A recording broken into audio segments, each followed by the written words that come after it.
Hello বন্ধুরা, আবার নিয়ে চলে আসলাম একটা রেসিপি। তো এখানে আমি আজকে পেঁপে শুক্তো বানাচ্ছি। পেঁপেটা ভালো করে ধুয়ে কড়াতে দিয়ে দিয়েছি, একটু নুন দিয়ে দিয়েছি আর একটু হলুদ দিয়ে দেবো। এটা ভালো করে সেদ্ধ করতে হবে। সেদ্ধ করার পর তারপরে এখানে তেল দিয়ে দিয়েছি কড়াতে। উচ্ছেগুলোকে ভালো করে ভাজতে হবে, সরু সরু করে উচ্ছেগুলো কেটে ভেজে নিতে হবে।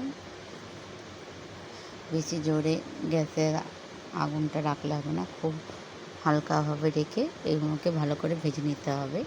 এই যে আমি একটু নুন দিয়ে দিয়েছি, নুন দিয়ে হলুদ দেবো। এবার হলুদটা দিয়ে ভালো করে নাড়াচাড়া করে ভেজে নিতে হবে।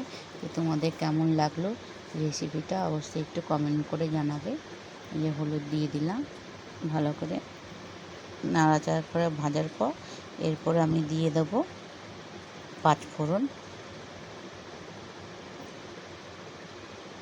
যে পাঁচফোড়ন দিয়ে দিচ্ছি, এই দেখো পাঁচফোড়ন দেওয়া হয়ে গেছে আমার। দিয়ে এটা ভালো করে ভেজে এবার যেটা আমার সেদ্ধ করা রয়েছে পেঁপেটাকে, ওইটাকে ভালো করে এর মধ্যে দিয়ে নিয়ে এটাকে ভালো করে নাড়াচাড়া করতে হবে। যে আমার পেঁপেটা খুব ভালো করে কিন্তু সেদ্ধ করতে হবে। এই পেঁপেগুলোকে খুন্তি দিয়ে বা তোমরা অন্য কিছু দিয়ে হাতা দিয়ে ভালো করে এটাকে মেখে নিতে হবে উচ্ছেটার মধ্যে। এই দেখো আমি কী সুন্দর ঘেটে ঘেটে দিচ্ছি খুন্তি দিয়ে, খুন্তির চাপেতেই হয়ে যাচ্ছে আমার। তোমরা এরকম খুন্তি দিয়েও করতে পারো বা হাতার পেছন দিয়েও করতে পারো।